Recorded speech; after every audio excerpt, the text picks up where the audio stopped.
Hello and welcome everyone. Thank you very much for tuning back in. This is Unit 1, Lesson 3, Part 2 of today's lesson. Please realize that we're going to focus on now about the issue of immigration as a contemporary American issue. However, before we talk about immigration as a controversial political topic of today, we must understand the roots and its history as a political conversation from days of long, long ago. Ever since the inception of the United States, we have been a country of immigrants. However, as you already know by completing the first part of this lesson, U.S. citizenship and the rights and responsibilities that come along with it haven't always been guaranteed to everybody. Let's go ahead and get started to learn more about immigration and why it's such a controversial topic today.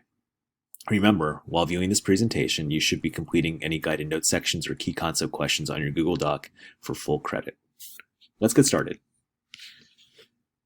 So, immigrants to the United States, of course, refers to people who have come into the United States to gain U.S. citizenship at different parts of our nation's history. It should be understood here that there have been, historically speaking, different ways of immigration into the United States. When I say the word new immigrants, please think about people who've come from Southern and Eastern Europe during the 1870s until World War I. These people typically came from Ireland, Germany, Italy, Greece, Poland, Hungary, and Russia. And they were often unskilled, poor, Catholic, or Jewish, and planning to save some money to take back home. Old immigrants, however, from the old wave, came much earlier on, and they came primarily from, of course, Ireland, or Germany, or sometimes Britain. After the year 1900, new immigrants made up about 70% of all immigrants coming into the United States. American natives felt very threatened by these new immigrants. And so therefore, this created somewhat of a culture clash within the United States. This culture clash, in many instances, can still be felt today. Although many people are quick to cite the fact that the United States is a melting pot, the fact remains is that immigration and assimilation are not always a linear course. This chart might better explain to you what I was mentioning on the previous slide, how at different times in our nation's history, different parts of the world were represented in our immigration makeup. The same can be said true for today. There are different parts of the world, however, that comprise to form a new demographic of immigrants coming into the United States. As you can see, many places in Europe had people leaving their countries and coming to the United States during many years of history. This particular map represents years of 1881 to 1890. And when you can see when they come here, the conglomeration of immigrants into certain parts of the United States can still be felt still to this day. So how exactly can we differ between these two different types of immigrant groups in the United States? Well, often these differences amongst each other and also compared to people who are already here has created some friction. In terms of religion, old immigrants were heavily Protestant, while the new ones were Catholic and Jewish. The old ones, as stated before, were from North or Western Europe, and the new ones were from Southern and Eastern Europe, respectively. The old ones and the new ones, of course, still did come here to escape poverty, religious persecution, and political persecution, too. Old immigrants tended to move to farms or the Midwest to create an agrarian culture and a new life, while the new immigrants moved to cities in the Northeast. Some of the occupations and jobs that old immigrants had were primarily farmers, as implied by my last point. However, new immigrants became unskilled workers. There are many push factors that can help us understand why immigration occurs in the first place. Push factors are things that force or push people out of a place or land. These things are often negative. They could be drought, famine, political revolutions or wars, religious persecution, or economic struggles. When you think about it, sometimes other countries experience hard times as we do too. However, those hard times might force people to have no other choice but to find greener grasses elsewhere.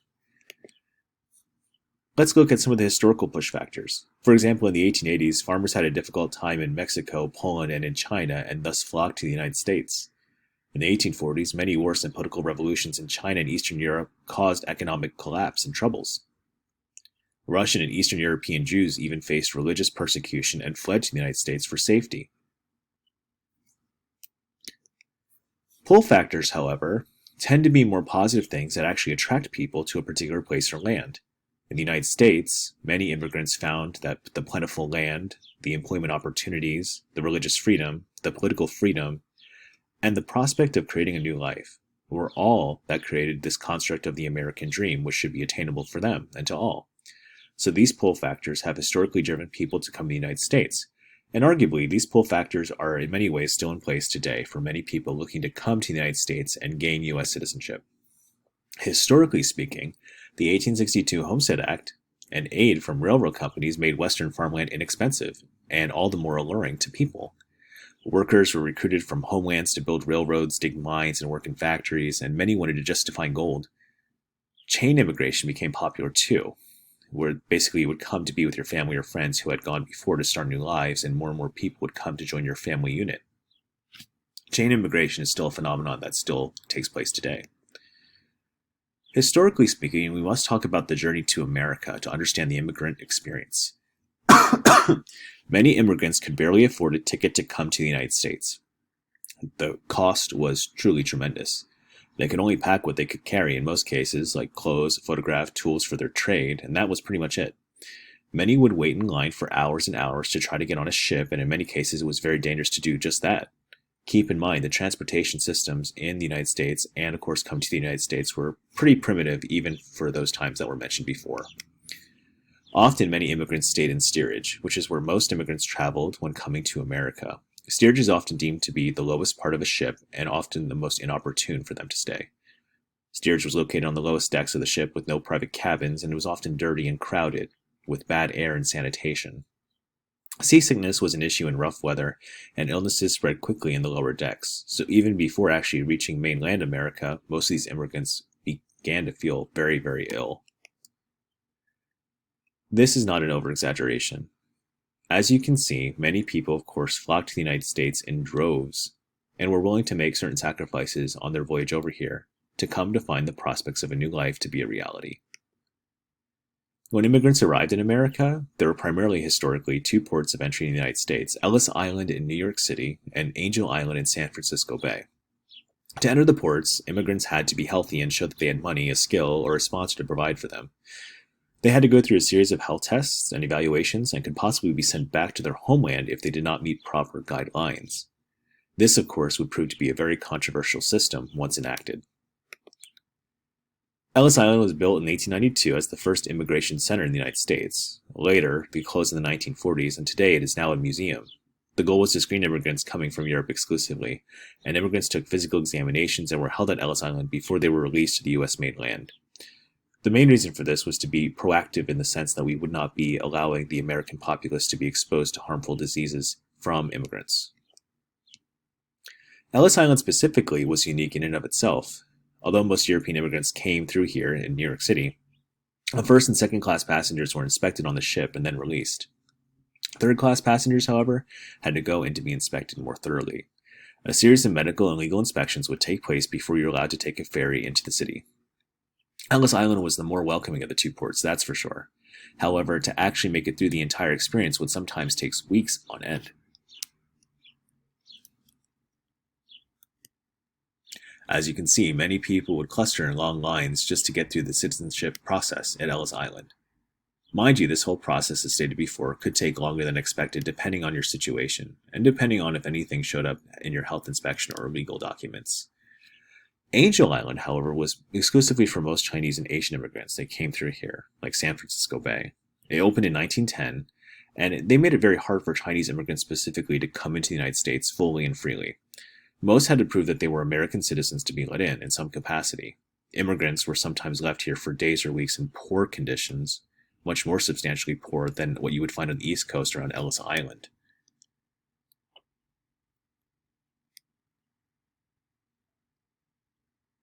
So once immigrants were actually here, the assimilation process was sometimes easier and harder for others.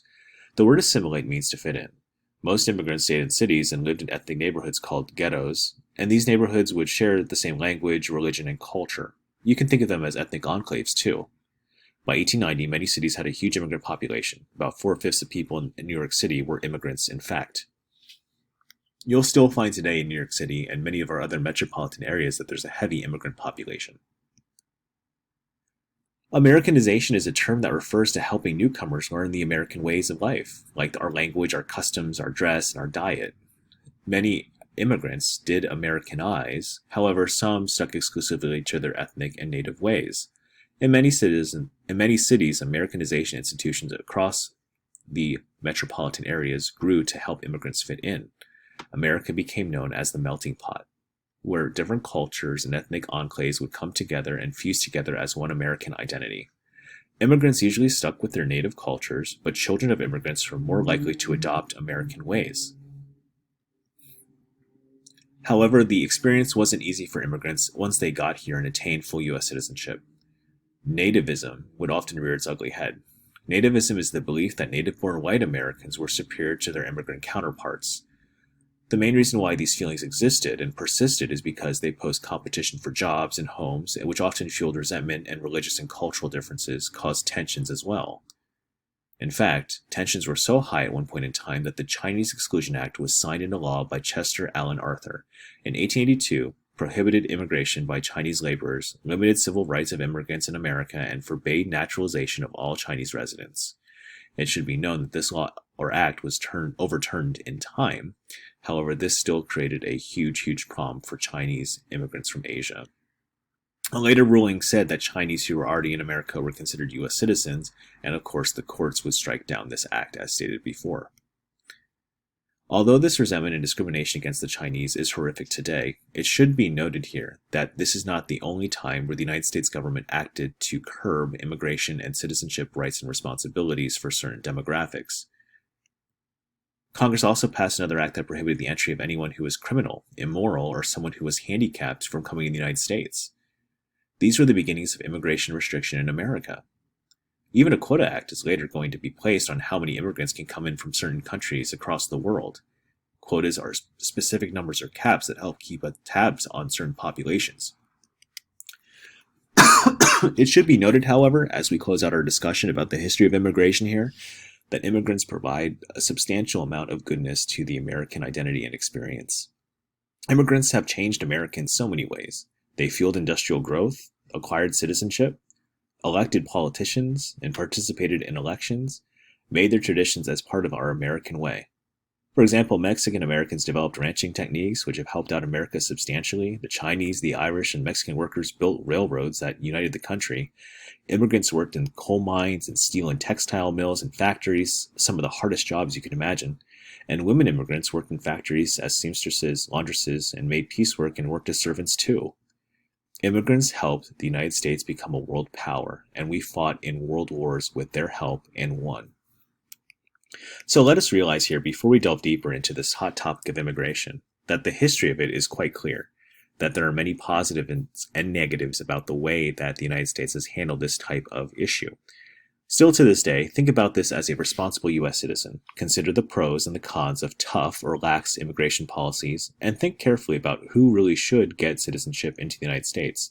There are many different ways to look at this issue, and we've only scratched the surface. However, the rest of the lessons, respectively, will help you form your own opinions.